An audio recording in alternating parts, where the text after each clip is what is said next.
നാം ചെയ്യുന്ന പ്രവൃത്തിയിൽ പരാജയമുണ്ടാകുമ്പോൾ ദുഃഖവും നിരാശയും തോന്നുക മനുഷ്യ സഹജമാണ്. തോൽവി വിജയത്തിന്റെ മുന്നോടിയാണെന്നറിഞ്ഞും പരാജയമില്ലാത്ത പ്രവൃത്തികളില്ല എന്ന ചിന്തയോടെയും വീണ്ടും വീണ്ടും പരിശ്രമിക്കാനുള്ള മാനസിക നില നാം ഉണ്ടാക്കിയെടുക്കണം. ശുഭപ്രതീക്ഷയുമായി ജീവിത പ്രശ്നങ്ങളെ അഭിമുഖീകരിക്കുവാൻ തയ്യാറാകുന്നവരെ പരാജയങ്ങൾ ഒരിക്കലും അലട്ടുകയില്ല. വിധിയിൽ വിശ്വസിച്ച് കഴിയുന്നവർക്ക് ഒരിക്കലും ജീവിതത്തിൽ നേട്ടങ്ങൾ ഉണ്ടാക്കാൻ കഴിയില്ല. പരാജയങ്ങൾ ഒരു സാധാരണ സംഭവമായി കരുതി അടിപതറാതെ ഉറച്ച മനസ്സോടെ മുന്നേറുന്നവർക്ക് മാത്രമേ ജീവിതത്തിൽ വിജയം കണ്ടെത്താനാകൂ. കൂടുതൽ മഹത്തരമായ ഉത്തരവാദിത്തങ്ങളിലേക്ക് നമ്മെ ഒരുക്കുവാനുള്ള പ്രകൃതിയുടെ ആസൂത്രണമാണ് പരാജയം. ഒരിക്കലും പരാജയപ്പെടാത്തതിലല്ല, ഓരോ പരാജയവും വിജയമാക്കി മാറ്റാൻ ലക്ഷ്യമിട്ടുകൊണ്ടുള്ള നിരന്തര പരിശ്രമത്തിലാണ് നമ്മുടെ മഹത്വം നിലകൊള്ളുന്നത്.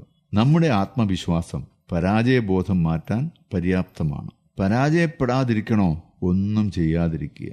ചിന്തിക്കുക, പരാജയപ്പെടാതിരിക്കണോ? ഒന്നും ചെയ്യാതിരിക്കുക.